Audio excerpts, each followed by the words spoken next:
sentaditos y vayamos a la escritura. En el libro de Lucas, capítulo 23, y nos vamos a ir al verso 39 al 40. Vamos a leer un versículo. Libro de Lucas, capítulo 23, y nos vamos a ir al 39. Gloria a Dios. Gloria a Dios. Lucas 23, 39. Gloria a Jesús.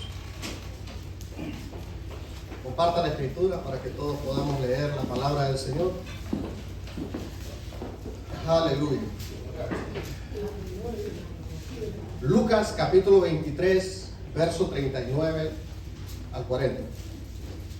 Lo vamos a leer honrando al Padre, honrando al Hijo y a su Santo Espíritu. Y la iglesia decimos: Amén. Amén.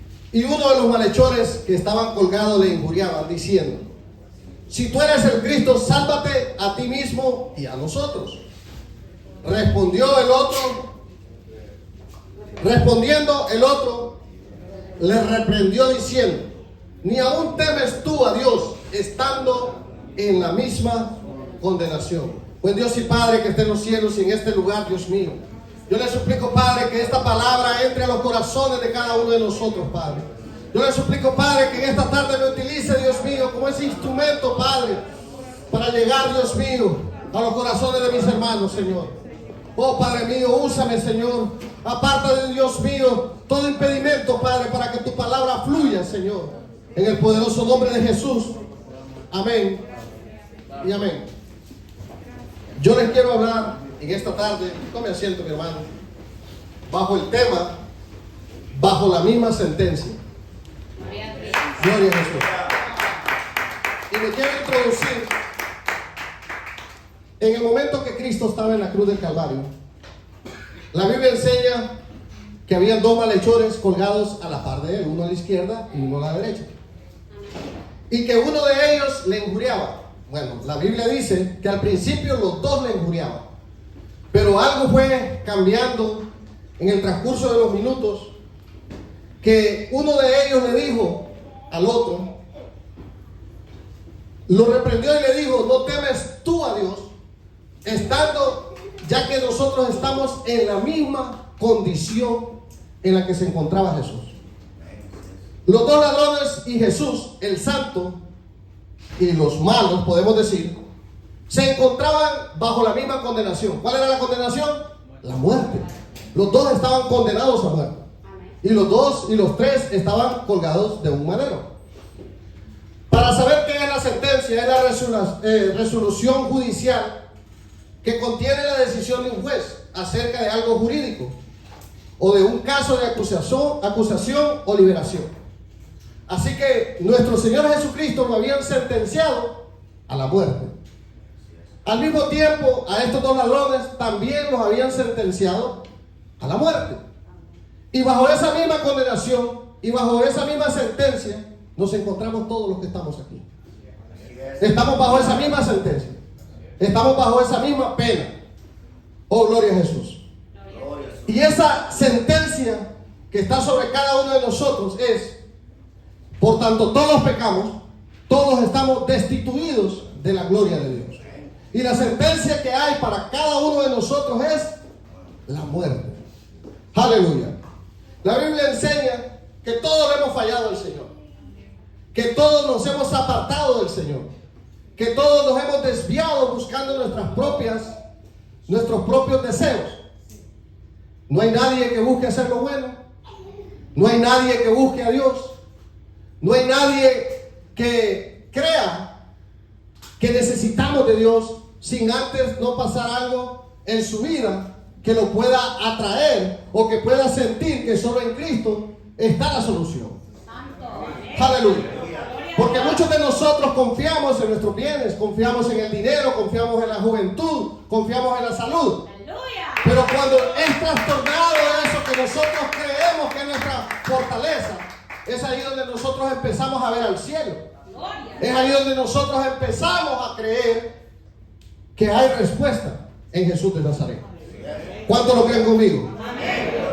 Gloria a Jesús. En Romanos, yo sé que ustedes son lectores, en Romanos capítulo 3:23 dice, por cuanto todos pecamos, todos, no importa si eres blanco, negro, bajito, alto, gordo, flaco, si tienes dinero o no tienes nada, aquí todos estamos bajo esa misma sentencia. Así es. Todos. Aleluya.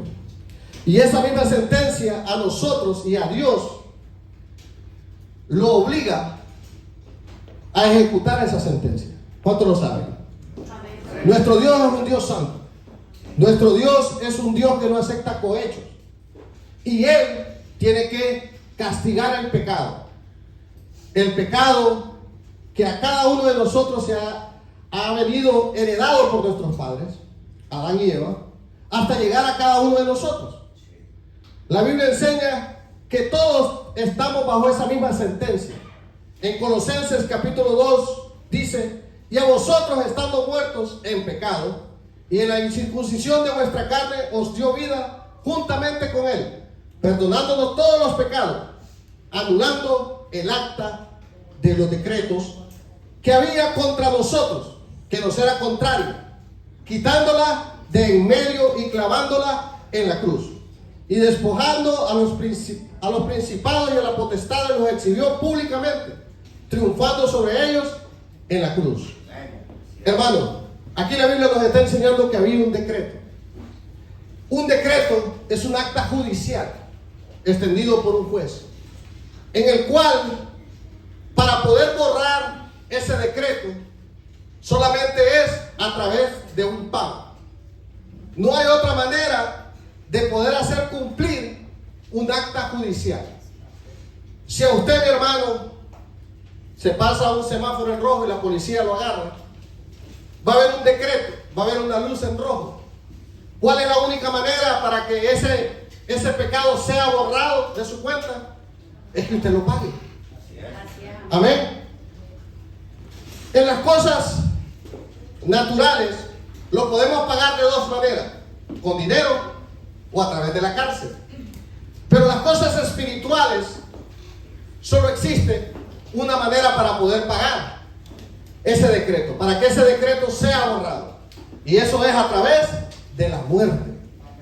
Porque ese decreto obliga, con la santidad de nuestro Dios, a que nosotros paguemos. Pero nosotros no podemos pagar eso, ya que en lo espiritual Cristo ya lo pagó por nosotros. Sí, amén. Aleluya. Cristo ya pagó ese decreto por cada uno de nosotros, siempre y cuando nosotros lo hayamos aceptado como único y suficiente Salvador. Porque para poder aceptar ese regalo, esa dádiva de Dios, primero tenemos que creer que Dios mandó a su Hijo para que pagara por medio de Él, por medio de ese sacrificio, esa culpa o ese decreto que era contrario a nosotros. Amén. Gloria a Dios. Nosotros miramos una cruz. Aquí tenemos una. La cruz hoy en día es el símbolo de la cristiandad, y nosotros lo levantamos con orgullo. Pero en los tiempos de Jesús era un símbolo de muerte, de deshonra. Era un símbolo, el más, podemos decir, como quien dice, andar en una silla eléctrica. Así se conocía la cruz en los tiempos de Jesús. Era el lugar donde el condenado era humillado, y era donde la humanidad entera pagaba con su vida cualquier delito que fuera traspuesto a esa persona. Pero nosotros, hoy en día, nosotros miramos la cruz como un símbolo de esperanza, como un símbolo de amor. ¿Por qué miramos la cruz de esa manera? Porque la cruz es el centro del amor y del poder de Dios. Amén. Gloria a Jesús. Cuando Cristo colgaba del madero, muchas personas se preguntaban que si Él era el Mesías, que por qué no se bajaba de la cruz. Muchos eruditos pensaban y decían: ¿cómo es posible que el Dios Todopoderoso permita que su Hijo padezca la humillación tan grande como la que Jesús, desnudo en la cruz del Calvario, padeció por cada uno de nosotros. La cruz era un símbolo de muerte. Y la Biblia enseña que fue en la cruz donde la sabiduría de Dios se concentró para demostrarnos a nosotros la resistencia de Jesús para cada uno de nosotros. Para demostrarnos su fortaleza, para demostrarnos su pasión, para demostrarnos su obediencia, para demostrarnos su sabiduría y para demostrarnos su amor. Aleluya. Lo voy a repetir, porque esto es tan profundo y es importante que nosotros lo lleguemos a asimilar y a entender. En la cruz de Calvario se dio a conocer, número uno, la resistencia de Jesús. ¿Ustedes saben cuánto sufrió Jesús antes de llegar a la cruz? ¿Ustedes saben cuánto lo golpearon? ¿Cuánto lo ultrajaron? Fueron violadas todos los derechos que un hombre puede tener. A Jesús no se le permitió una defensa. El juicio de Jesús fue en la noche. ¿Ha visto usted una corte abierta a las 2 de la mañana? El juicio de Jesús fue a esa hora. A él no le permitieron que se defendiera. No tuvo un abogado. No tuvo testigos que hablaran en bien de Jesús. Todo lo que encontraron fueron personas vendidas, falsos testigos, que lo que buscaban era llevar a la cruz, llevar a Jesús a la cruz del Calvario. Ahí miramos su fortaleza, porque qué hombre de nosotros puede resistir tanto y tanto dolor. Nadie. Nadie puede resistir tantos golpes, moralmente, espiritualmente. Cualquiera se puede quebrar, pero Jesucristo no se quebró. Aleluya. Ayer en la noche mirábamos la película Pasión de Cristo con mi familia en la casa. Y en una escena, cuando Jesucristo ya no podía cargar la cruz, dice la Biblia que hubo un hombre que le ayudó, Simón de Cirene. Y en ese momento yo miraba al actor cómo abrazaba la cruz y cómo se aferraba y decía, ya falta poco. Ese era un actor, hermano. Imagínense a Jesús. Jesucristo sabía que Él había nacido y había venido a este mundo para morir en la cruz del Calvario. Y hoy en día nosotros estamos aquí porque Él pudo cumplir ese plan de Dios. Si Cristo no hubiera muerto en la cruz, ¿qué hubiera pasado? Si Cristo le hubiera dado un paro al corazón en el transcurso de llevar la cruz hacia el Gólgota, ¿qué hubiera pasado con nosotros? Si a Cristo lo hubieran matado en el momento que lo estaban azotando, ¿qué hubiera pasado con nosotros?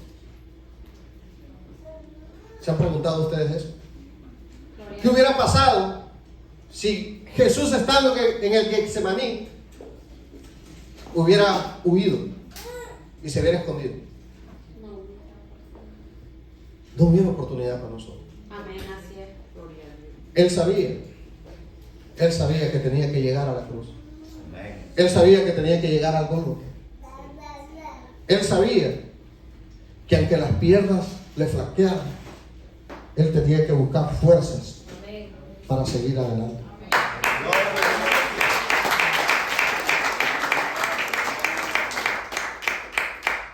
La pasión de Cristo es algo sobrenatural, hermano. El amor por cada uno de nosotros es sobrenatural. Pero algo que quiero resaltar en esta tarde es su obediencia. Nosotros muchas veces, hermanos, les voy a revelar algo. en esta tarde. Nosotros muchas veces le damos toda la honra a Jesús y no está mal, hermano. Pero acuérdense que Jesús vino a hacer la voluntad del Padre. Amén.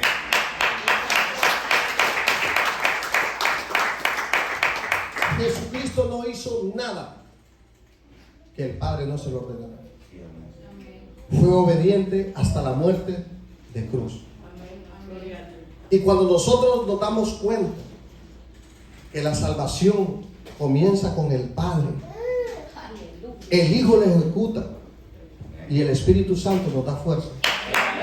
Que los tres siguen siendo Dios. Pero a Dios le ha placido que nosotros reconozcamos el señorío de nuestro Dios. Amén. Que alabemos a quién? Al Padre.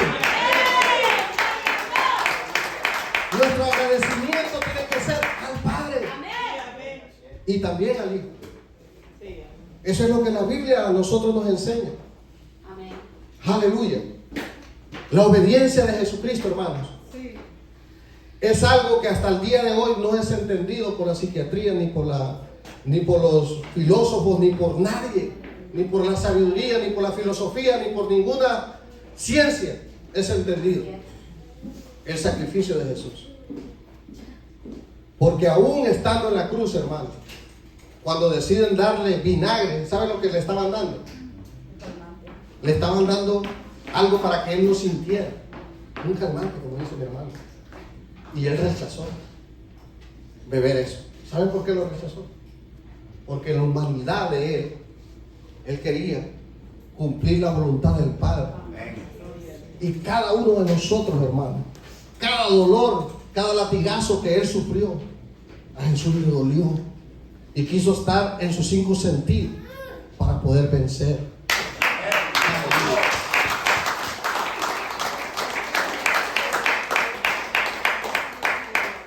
La obediencia de Jesús es sobrenatural, hermano. Aleluya. La desobediencia de un hombre nos apartó de Dios, pero la obediencia de otro hombre nos acercó a él.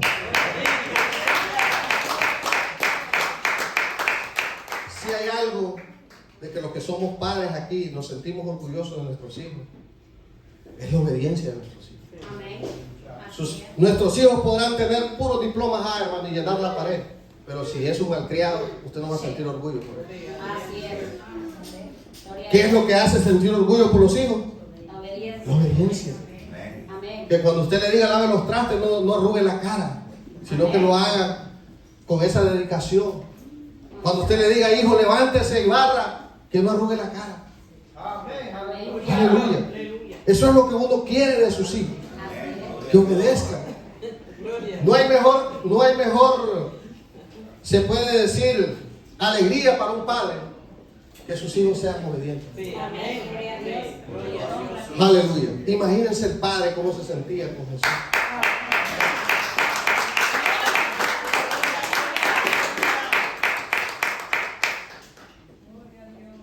El amor de Dios hacia nosotros es infinito. Es infinito. Y entender la cruz del Calvario es entender el amor de Dios. Yo le ponía en mis notas que la cruz del Calvario fue el plan perfecto. Escúchame con mucho cuidado. Fue el plan perfecto de Dios. Dice en 1 Corintios que la cruz es locura para los que se pierden, pero a los que nos salvamos a nosotros, esto es Poder de Dios. poder de Dios.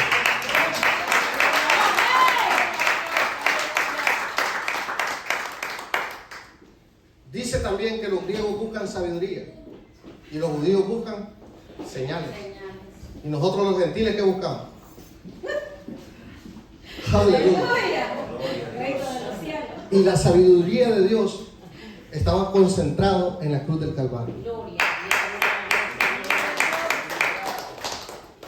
Tanto fue así el plan perfecto de Dios que el enemigo no supo cuál era el plan de Dios. El enemigo pensó que matando a Jesús se acababa todo. La sorpresa que se llevó, hermano. La sorpresa que se llevó cuando Jesucristo se le aparece arrebatarle las llaves del Hades del infierno.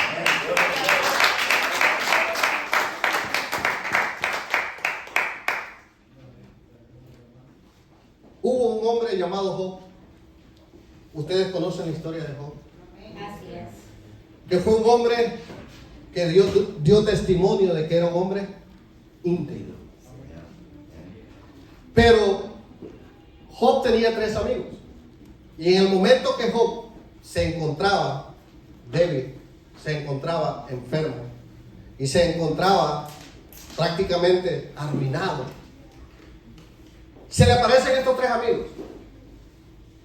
Y cada uno de ellos, si usted ha leído la Biblia, juzgan a Job de diferente manera. Uno de ellos lo juzga a través de la experiencia. Y empieza a decirle, a ti te pasa algo porque según mi experiencia, tú le has fallado a Dios. Confiesa tu pecado.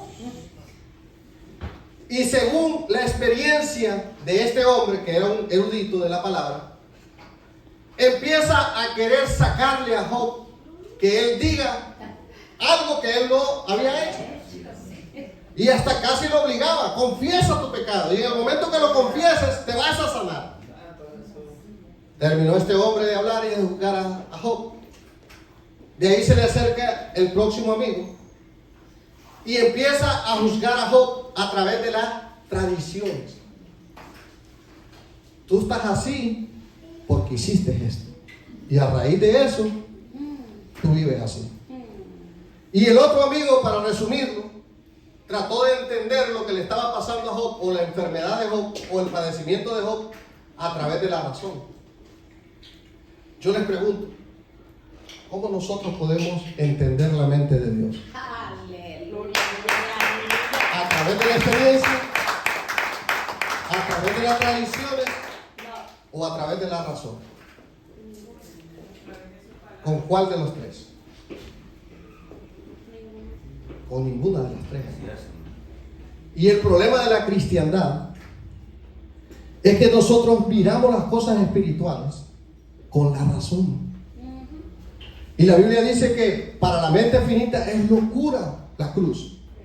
Porque ¿cómo usted va a creer que el Mesías, si lo empieza a ver con la razón, que vivió 30 años como ayudante de carpintero, él es el Hijo de Dios? Y esto es lo que no les cabía a todos los religiosos en los tiempos de Jesús. ¿Cómo es posible si yo conozco a la mamá, si yo conozco al papá, conozco a los hermanos? ¿Cómo me van a decir a mí que este es el Hijo de Dios? Sí. O el Dios encarnado. No, a este hay que matarlo. Sí. Así pensaba la gente de los tiempos de Jesús. Porque la razón va a chocar siempre con la fe, hermano. Amén. Aleluya. Así es. Les vuelvo a repetir la pregunta. ¿Cómo nosotros podemos entender a Dios? ¿A través de la razón? No. ¿A través de las tradiciones? ¿A través de la experiencia? Yo ya les di la respuesta. Solo hay una manera de poder entender a Dios. Amén. Y esa manera es a través de la fe. Amén. Aleluya.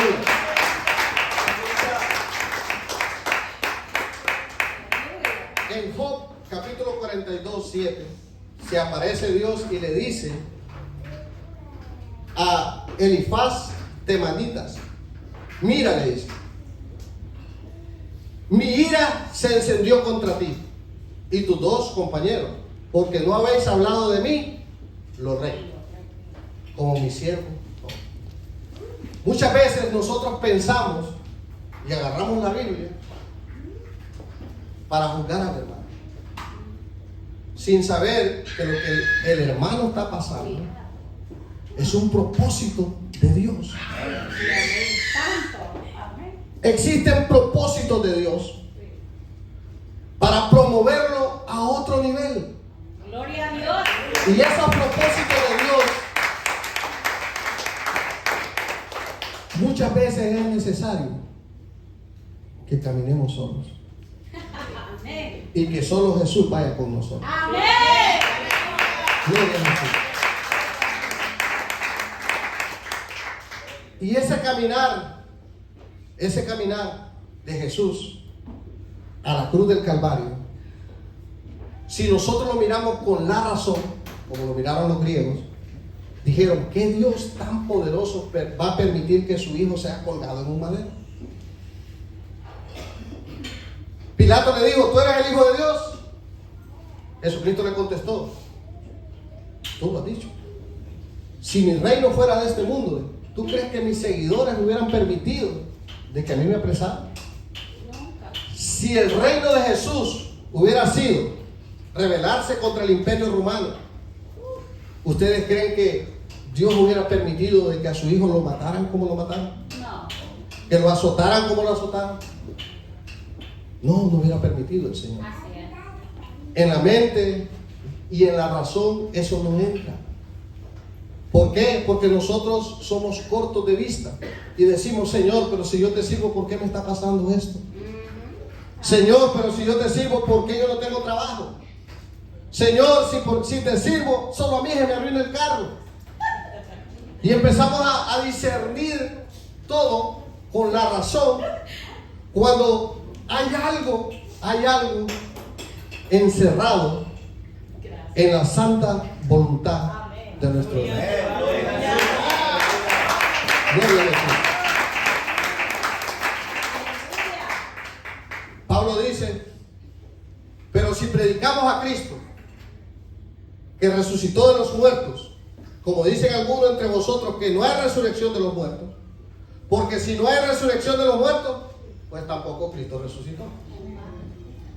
Y si Cristo no resucitó, pues comamos y bebamos y vámonos para la playa, que no pasa nada. Les dice Pablo a una secta que enseñaban que no había resurrección de los muertos. Ahora yo les pregunto a ustedes, iglesia: ¿hay resurrección de los muertos? Amén. Gloria al Señor. Hermano, ese es el centro del evangelio. Amén. El que no entiende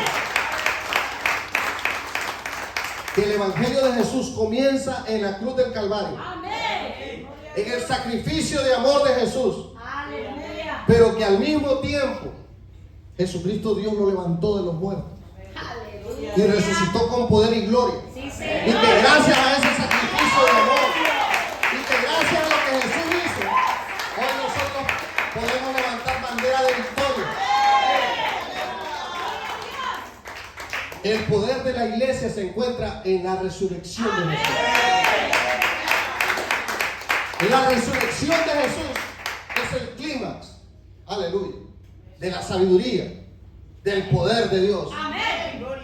Y nosotros tenemos ese mismo poder, porque así como Cristo resucitó de los muertos, Amén. también nosotros resucitamos.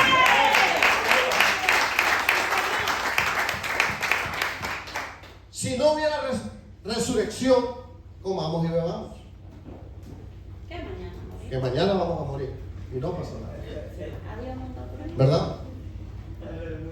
Aleluya. Pero si los muertos resucitan, tampoco Cristo resucitó. Así Y es. si Cristo no resucitó, nuestra fe es vana. Aún estamos en vuestros pecados. Entonces también los que durmieron en Cristo también parecían. O sea, no hay esperanza ni para aquellos ni para nosotros. Sí. Aleluya. Pero si Cristo se levantó de la tumba, ¿cuál es la esperanza que tenemos nosotros? La resurrección. Sí, sí. La resurrección de los muertos. Aleluya. Cristo resucitó. Amén. Así es. Y este día en el que estamos hoy, precisamente no exactamente este día, pero un día como hoy, Cristo se levantó de los muertos. Aleluya.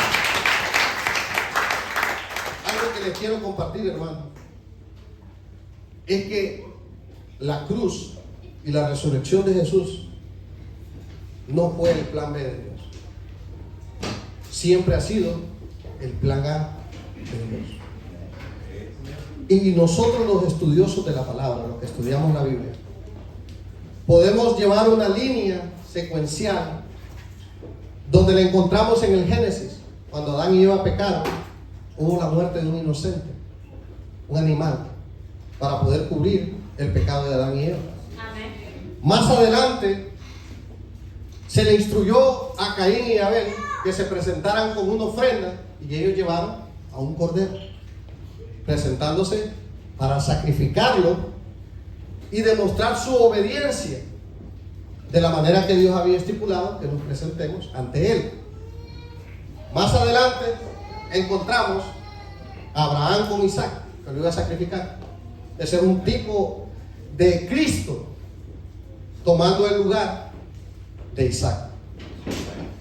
Cuando ya se encuentra el pueblo en Egipto, se instituye como algo perpetuo para que el pueblo haga un sacrificio de un cordero. Y a ese cordero se le llamó el Cordero Pascual. Tanto que hasta el día de hoy, el 14 del mes de Nisan, después de años, los judíos celebran ese día, que es la salida de Egipto, como algo perpetuo, como una señal de obediencia, como una señal de que el sacrificio y la sangre del cordero los arropaba y seguía de continuo cubriendo el pecado de cada uno de ellos. A Aarón más adelante se le instituye que por familia cada año tenían que llevar un animal al sacrificio para cubrir los pecados. Amén. Hasta llegar a donde se encontraba Juan el Bautista, a la orilla del río, y dijo: he ahí el Cordero de Dios, Aleluya. hecho personificado en Jesús de Nazaret. Y al final de la historia lo encontraremos allá en el libro de Apocalipsis, pero ya no como un cordero inmolado, sino como un cordero que venció. Y esa victoria, hermano, esa victoria, Cristo la logró en la cruz del Calvario.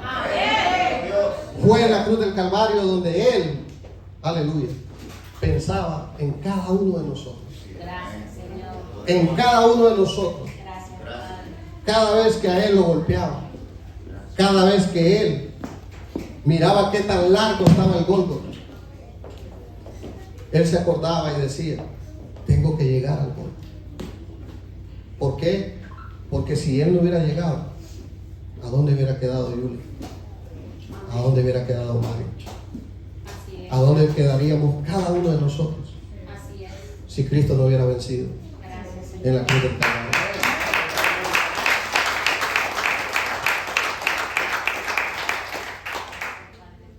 A nosotros, la iglesia, se nos es fácil hoy en día creer en Cristo. Pero imagínense ustedes aquellos dos ladrones que estaban a la par de Jesús. Jesucristo en la cruz del Calvario, hermano, quiero llevarlos a ese momento, que todos nos paremos debajo de la cruz de Cristo. Quiero transportarlos a ese día y que miremos a Jesucristo colgado en el madero. ¿Cómo se lo imagina usted colgado en el madero? ¿Saben cómo estaba Jesús? Estaba desnudo, se le podía contar las costillas, se le miraba literalmente los huesos de las costillas, se le miraban sus partes del estómago abiertos, saturados, golpeados, ensangrentados, con una corona, vituperado. Y la humanidad entera, inconsciente de que tenían al Creador de la vida colgado en el madero, se burlaban, se reían, le tapaban los ojos y lo golpeaban y le decían: profetiza a ver quién te golpeó. Lo escupían. Ese hombre que no había hecho pero ni un mal a la humanidad, nunca cometió un ultraje. Cuando él fue a la escuela y le agarraban su lunch, nunca peleó con el compañerito porque le quitaron la manzana. Así es. Jesucristo a la humanidad, desde el principio de sus días, Él hizo el bien. ¿Y por qué lo mataron? Por hacer el bien. El colmo de los colmos es cuando Pilato pone a un asesino a la par de Jesús Sí. y les dice: ¿a quién prefieren? ¿A este hombre o a Barrabás? Sí. Adivinen qué prefirió la humanidad. Barro. Yo me pregunto, Ay, Señor. ¿será que nosotros somos mejores que esa humanidad de esos días? Ah, no. Esa humanidad que recibió sanidades, que recibió alimentación, que recibió esperanza, que recibió perdón. ¿Cómo le pagamos a nuestro Señor? ¿Cómo le pagó esa humanidad? A Jesús, crucificándolo. Y estando aún en la cruz, en su momento de la humanidad más débil. Porque imagínense a Jesús golpeado, ensangrentado, como les acabo de decir. ¿Cómo creen ustedes que se encontraba Jesús? Estaba agonizando en el madero. En la humanidad estaba en su debilidad más grande. Y sin embargo, hubo una persona que estaba a la par de él, que miró algo especial en Jesús. Sí, amén. Yo a ese hombre, cuando estemos ahí en el cielo, le voy a dar la mano y le voy a decir: tú sí tienes fe en mí.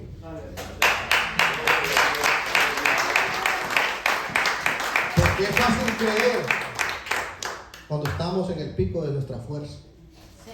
pero creer en la debilidad no es fácil, hermano. Ay, ay. No es fácil. Cuando nos agobian los problemas, cuando llegan las deudas que no hayamos ni qué hacer, y usted le dice a su esposo: no te preocupes, amor, vamos a salir de esto. ¿Qué le dice a su esposo? No le cree. No le cree. Y es motivo para pleito eso. Santo. Ahora imagínense aquel hombre cuando Jesús le dijo: hoy estarás conmigo. ¿Será que si nosotros recibiéramos eso de Jesús, le creería?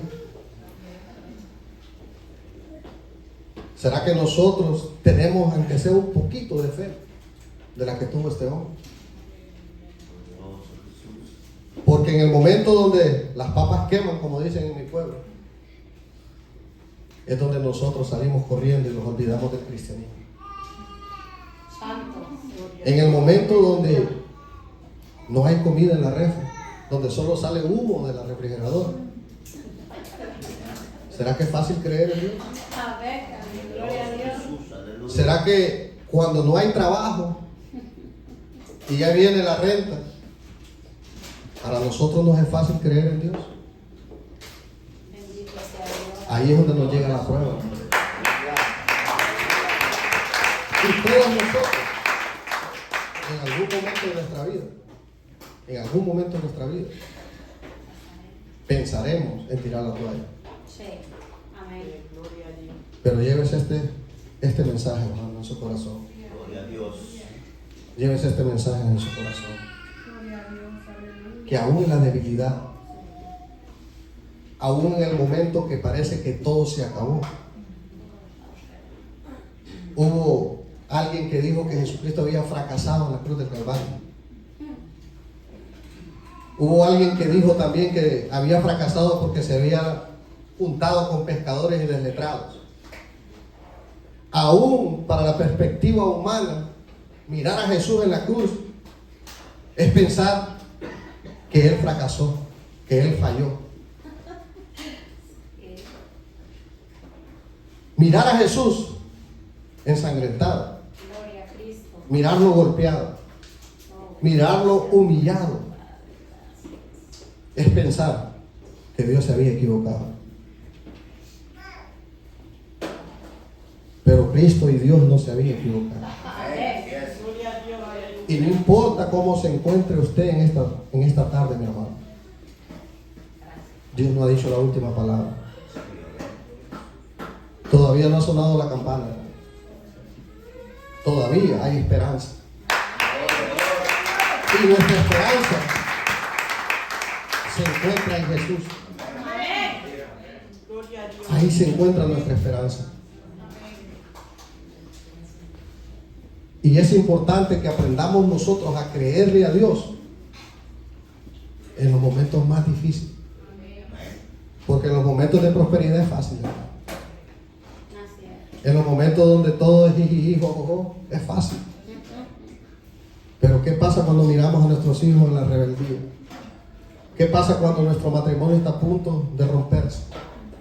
¿Qué pasa cuando nuestra economía está en cero? ¿Qué pasa cuando una enfermedad nos está agobiando? ¿Qué pasa cuando nosotros que hemos puesto la confianza en un hombre se va y se cae? ¿Qué pasa cuando nuestro castillo de naipes es tirado abajo? ¿En quién tenemos nuestra confianza? Aleluya. Gloria a Dios. Gloria a Dios. Es por eso que yo quiero terminar con esto, hermano. Su castillo y mi castillo tiene que estar fundado sobre la roca. Amén. Gloria a Dios. Gloria a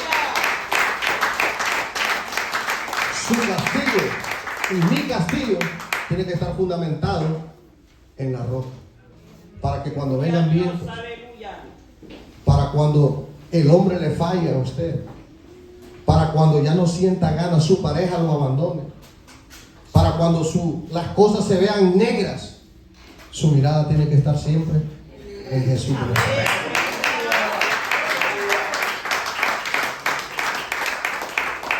Así como Dios levantó a Jesús de la tumba, esa misma promesa está para cada uno de nosotros.